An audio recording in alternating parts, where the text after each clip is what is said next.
你好啊，我係你嘅水母控水師啊。到啦。嗯。又嚟啦。好嘅。我嚟呢邊啦。係你，我哋去邊度控水啊？入房喎。入房唔得入房啊。吓？咁正規嘅麼？就係因為正規純綠色，所以先至唔入房噶嘛。咁啊。咁過嚟聽。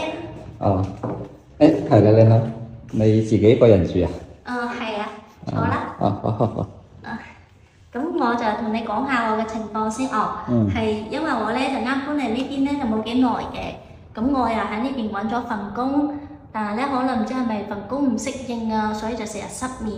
咁我又啱了解到你哋呢個職業喎，所以就想試試咯。呢個你放心，我哋係絕對專業同埋純健康、純綠色嘅啊。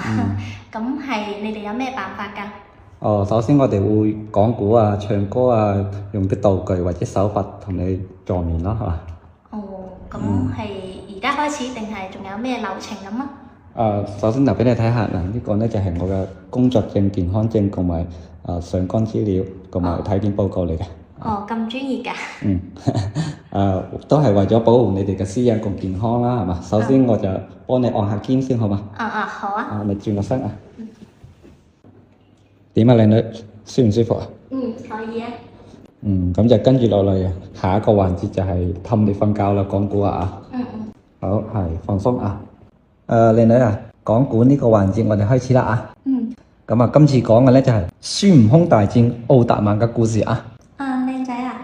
你儲過啲講得唔得啊？我聽唔到幾大啊。咁啊，冇問題啊。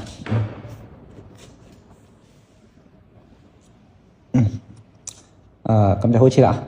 漁民追逐書節嘅上一回，話說500年前嘅孫悟空呢，佢係食榴蓮嘅，就咁啱嗰時奧特曼就從東北就騰空出世，隆一聲就踩斷咗孫悟空嗰條金箍棒啦，就導致孫悟空同奧特曼大戰365個回合，從湖北就打到個湖南，最終呢就俾孫悟空將奧特曼就打到落咗日本，所以嘛，今時今日嘅奧特曼呢，佢就識講日文嘅。靚女，識講日文噶？靚女，咁快瞓着啦？咁啊，祝你發個好夢啊！我走先啦啊！